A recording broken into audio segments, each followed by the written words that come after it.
Tired of the endless noise of city life, Elias Ward traded his buzzing Manhattan apartment for a solitary cabin deep in the Olympic Peninsula rainforest of Washington. The move wasn't impulsive, it was survival. Elias had spent years drowning in deadlines, meetings, and sirens that never slept. He craved something ancient, something that breathed differently.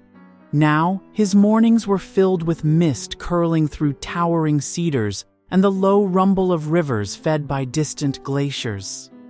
The stillness unnerved him at first, too quiet, too raw. But soon, the rhythm of nature became his sanctuary. He chopped wood, grew vegetables, and journaled by candlelight. The forest, untamed and primal, became a cathedral of peace he didn't know he needed. But it wasn't just the trees that watched him. At night, he sometimes heard distant cracks in the brush, too heavy for deer, too deliberate for wind. The feeling of being observed lingered in the air like fog. Then one morning, as Elias stepped onto his porch with a steaming mug in hand, he saw it, massive, black, and silent as shadow. A black bear stood just beyond the tree line, its gaze fixed on him. For a heartbeat, the world held its breath. Elias froze, every instinct on edge, but the bear didn't charge. It watched, and then it turned and vanished into the woods. Elias stood stunned, the mug trembling in his hand. He had come here seeking solitude. He had found something else, something wild, watching, waiting, and it had only just begun. Elias couldn't stop thinking about the bear. Its presence hadn't been threatening, just deliberate, purposeful. Days passed, and the forest seemed quieter, more expectant. Then, just as the morning fog lifted on the fifth day, he spotted movement through the trees again. The same massive black bear emerged from the shadows, stepping into the clearing with silent authority. Elias froze on the porch, coffee forgotten, heart hammering in his chest. The bear didn't move aggressively. It paused at the edge of the yard, sniffing the wind, its dark eyes once again locking with his. It stood there, as if weighing him, studying him, deciding something. Elias didn't move. He barely breathed. The moment stretched thin like a thread between them, humming with tension and something deeper, recognition. Then, just as before, the bear turned and disappeared into the woods. But this time, Elias felt it differently. It hadn't stumbled upon him. It had come to him. The rest of the day, Elias wandered his property with a sharpened awareness, seeing every branch, every footprint, every rustle of the underbrush as part of something bigger. That night, he couldn't sleep. He replayed the encounter over and over. Why had the bear returned? Why him? There was no fear, only awe. He had read about animal instincts, about ancient intelligence that couldn't be measured by human standards. But nothing had prepared him for the feeling in that gaze. It hadn't been a coincidence. The forest had sent him something, and it wasn't finished yet. What began as a single encounter became a pattern.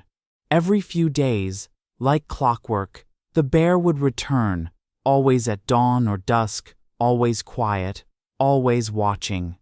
Elias started leaving his cabin door open just a little longer in the mornings, his coffee growing cold in his hands as he scanned the tree line. The bear never crossed into the yard, never acted aggressive. It would pause, breathe in the wind, and vanish once more. But its presence lingered. Elias felt it in the way the birds quieted just before the bear appeared, in the scent of moss and something muskier that would drift through the air. He began to study its movements, the tilt of its head, the stillness of its massive body, the strange familiarity in its gaze. He took care not to leave food out, not to feed or tempt it. This wasn't about taming. This was about sharing. Over time, Elias felt his fear dissolve into fascination. The bear wasn't just visiting, It was observing, perhaps even acknowledging him, and he, in turn, began to change. He listened more, moved slower, began to feel the rhythm of the land beneath his boots. There was a moment, one dusky evening, when the bear came closer than ever before. It stood just past the garden's edge, eyes glowing in the fading light. Elias stood on the porch, breathless, and for a second, he swore the bear nodded. Not as an animal, but as something older, a sentinel, a messenger, a mirror. Something was unfolding. It happened on a morning steeped in stillness, when the rain had just passed and the forest gleamed with dew. Elias stood barefoot on his porch, sipping tea, when the black bear emerged from the mist like a phantom, closer than ever before. It paused in the clearing, muscles rippling beneath its thick fur, and lifted its head to meet his gaze. But this time, it didn't vanish. It lingered, then took a step and another, then stopped, glancing back. Elias's breath hitched. Something deep and instinctual stirred in him, louder than reason. The bear was calling him. Without a word, without a plan, Elias stepped off the porch. The bear turned and moved into the forest with slow certainty, not hurried, not evasive, like a guide waiting to be followed. Branches brushed his arms, the earthy scent of moss and wet bark filling his lungs. He didn't ask where they were going. He only knew he had to go. They crossed a shallow stream, scrambled over a fallen tree, and slipped through the towering cathedral of cedars into parts of the forest Elias had never dared enter. The air felt heavier, ancient, as if time forgot to move here. The bear never looked back, yet never strayed far ahead. Every sense inside Elias lit up, alert, alive, reverent. It was no longer just a walk. It was a passage. Something sacred pulsed through the silence. He had come to the forest seeking solitude. Now, he was walking into something far older than solitude. He was being invited.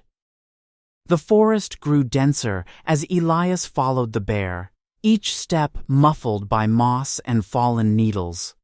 Time lost meaning beneath the ancient canopy, where sunlight broke through in golden shafts and the air felt thick with secrets. Then, without warning, the trees parted. Elias stumbled into a hollow bathed in light, so sudden, so serene, it stole his breath. A hidden meadow stretched before him, cradled by towering firs, blanketed in wildflowers and soft grass that swayed like waves. The bear stepped into the clearing, not as a beast, but as a sentinel. It moved to the base of a moss-covered boulder and lay down with a sigh, its massive form at ease, as if this sacred glade belonged to it alone. Elias stood at the edge, heart pounding. He felt like an intruder in a cathedral not built by hands but by time and silence. Every breeze carried meaning. Every rustling leaf whispered truths he hadn't yet earned. The bear didn't look at him, but it didn't leave either. It allowed him to be there. That was enough. Slowly, Elias lowered himself to the grass, not daring to speak, not even in thought. He closed his eyes and listened to the distant call of a hawk, the trickle of a hidden stream, the steady rhythm of the bear's breath. It was more than a moment. It was communion. And in that stillness, Elias felt it. He was no longer separate from the wild. He was within it. He belonged. The sun had started its descent when Elias finally turned back from the hidden meadow, still breathless from the surreal stillness he had shared with the bear. The woods now seemed deeper, denser, an ancient labyrinth shifting with every gust of wind. He hadn't made it far before his boot slid on a patch of slick moss. A sudden snap of pain flared through his ankle as he fell hard, his body twisting awkwardly among roots and rocks. He cried out, the sound swallowed by the forest. Panic stirred. Alone, injured, and miles from his cabin, Elias realized how unforgiving the wild could be. He tried to stand, but his ankle screamed in protest, throbbing beneath his weight. Twilight crept between the trees, shadows thickening like a tide. Cold settled in his bones. The forest around him, once serene, now felt foreign and vast. His breath came fast and shallow as he tried to calm his racing thoughts. That's when he heard it. Heavy footsteps, deliberate, close. He froze. From the gloom emerged the black bear, silent, watching. Elias's heart pounded, not with fear, but with disbelief. The bear stepped forward, then paused, glancing back as if to say, "Follow me." Limping, leaning on a branch for support, Elias obeyed. For the second time, the bear became his guide. Through twisting trails, across shallow streams, and beneath the stars, it led him, not with force, but presence. And when the soft golden light of his cabin flickered through the trees, Elias understood. The forest hadn't abandoned him. It had sent him home. Elias healed slowly. The swelling in his ankle faded, but something inside him had shifted more permanently. The forest no longer felt like a backdrop. It was a living presence, and he moved through it with reverence. He began each morning with quiet walks along the creek, sometimes leaning on a carved walking stick, always listening. The bear hadn't returned. Days passed, then weeks. Still, Elias felt it everywhere, in the echo of distant rustling, in the quiet hush that followed when the forest seemed to pause and listen. He no longer felt alone, even in silence. His routines deepened. He journaled with more care, planted wild herbs alongside his vegetables, carved small wooden tokens from fallen branches, each one a tribute to what he could not name. The bear had led him home, yes, but it had also awakened something ancient in him. He saw the land differently now, not as something to survive in, but something sacred to belong to. Then, one golden morning just before the first snow, Elias stepped out with coffee in hand, and there it was, the bear, at the tree line, still, watching. A final visit. Its eyes met his, not with hunger or curiosity, but something older.